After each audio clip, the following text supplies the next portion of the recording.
Okay, for Roni, you should not need to do really anything for him.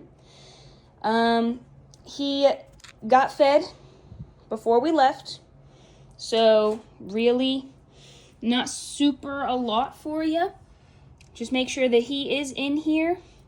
This little contraption up top from the outside, there is something in there. If you see it has fallen, please just put it back in. He can get out through that. And then these are his temperature and humidity gauges. So his humidity is at about 67 right now. That's perfect.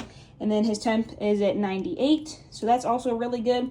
We want it to stay between around 75 and 82. During the day, it's going to get just a little bit warmer, but that's perfectly fine. And then for the humidity, we want it to stay in between 55 to 70. Pretty wide range there, but pretty easy to maintain. To open his cage, there is just a little key. Goes in this hole right here. You can open it. If he starts to stick his head out at you at all, just close the cage. He will be fine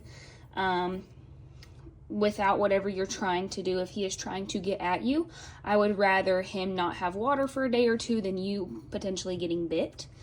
But this is his water bowl every couple days. You'll notice that there are some bugs in the water. They can get in through the mesh of his cage. Don't let Scout in here. They can get in through the mesh of his cage. So every couple days, we'll just have you come over and rinse it out, fill it back up. Once again, all the animals drink tap water. So we'll just give it a nice rinse. And then fill it up with some tap water. I highly doubt that you will see him come out of that hidey hole at all. He is not very active. I'm not going to require you to take him out. He doesn't like men. And he is weird in the summertime with his feeding. So even though I fed him before we left, there is a high chance he will get hungry before we get back. I'm not going to ask you to feed him. It can be just a little traumatic. And I don't want you to deal with the possibility of getting bit. So that is replacing his water.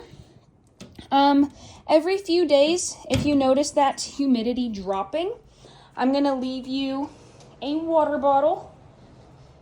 It is this one right here. If I don't leave it on his cage, it is going to be in my bathroom, but I will make sure it is on his cage. You'll just come in here. Sorry about that. You'll come in here, unlock it. If he is out, don't do this. He doesn't need to be directly sprayed. But you'll just, it's kind of just like a regular mister. Just spray it down until everything looks nice and coated in water. So everything should be just a completely darker color. His lamps are automatic. So this one is his light. Turns on at 7:30 in the morning, turns off at 8 p.m. You won't have to worry about this unless it goes out. I will leave extra bulbs over here on the side for you, so you don't have to worry about that. And then this one is just his heating lamp. Just whenever you go to spray his cage, just kind of hover your hand over the top of it. Make sure it's still warm. There's really nothing else to do for him. Just make sure his water's clean and his humidity is good. If his cage ever gets too hot or too cold, just text me or my dad and we can adjust the temperatures through our phones. But he's a pretty simple guy. He should just chill for the next couple weeks while you're here. Really shouldn't have to worry about him at all.